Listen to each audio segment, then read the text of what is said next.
Mosaic, a daily news program from Link TV, presents a selection of news reports from independent and state-controlled broadcasters from throughout the Middle East.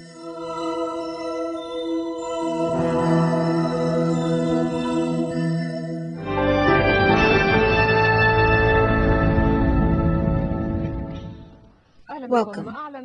A U.S. spokesman said that 3 missiles landed on the U.S. Army's main headquarters in Baghdad as the U.S. Administrator Paul Bremer was preparing for a press conference. The spokesman did not provide information about the casualties from the attack. توعدت حركة المقاومة الإسلامية حماس بالرد على اغتيال إسرائيل 3 ناشطين من The Islamic resistance movement Hamas vowed to retaliate against Israel's assassination of 3 members of Izz ad-Din al-Qassam brigades, the military wing of the movement. In an air raid, an Israeli helicopter fired a missile at a car which they were driving near the Zaytun neighborhood in southern Gaza City. The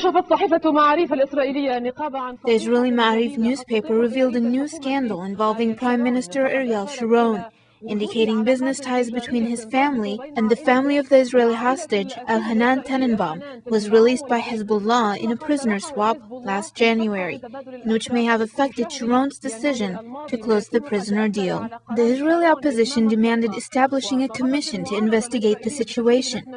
Sharon denied any improper dealings in the prisoner swap deal. He also denied knowledge of a relationship between his family and the Tannenbaums.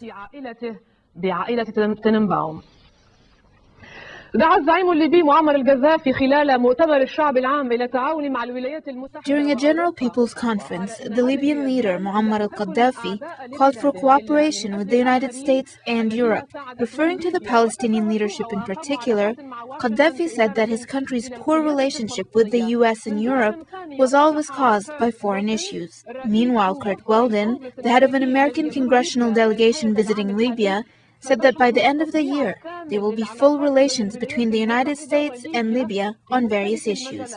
He said that this month, the United States will send a delegation of experts in health and education to begin cooperation in these fields. The Prime Minister of Malaysia, Ahmad Abdullah Badawi, decided to dissolve the parliament to open the way for general elections that will be held next month. In a statement, Abdullah said that he will create an elections committee whose priority will be to set an election date and monitor the elections. These elections will be the first for the new Prime Minister, who last October succeeded Mahathir Mohamad after 22 years of being in power.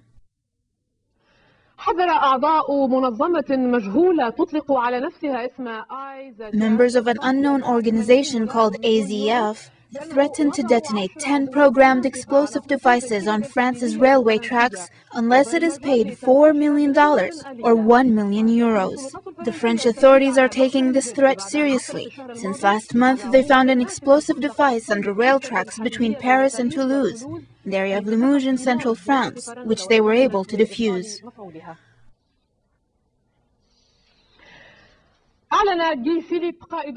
According to Guy Philippe, the leader of the rebels in Haiti, they will lay down their arms after international forces begin securing the people.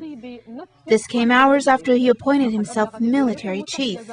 The United States announced that the rebel leader does not have a place in Haiti's political future, and that he should forego any intentions to gain power in the country. Meanwhile, U.S. and French forces began taking positions in the capital of Port-au-Prince, which was the theater of violence that lasted several weeks before the former president of Haiti stepped down from power and fled his country into exile.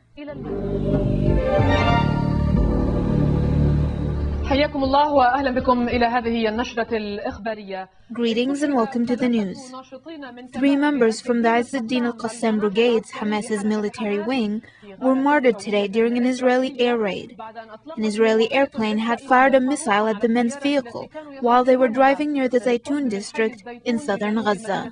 The Israeli army said that the 3 men were attacking the Netzarim settlement with mortar shells. Meanwhile, the Qassam brigades vowed to revenge the death of its members. We would like to warn our viewers that this report contains graphic images.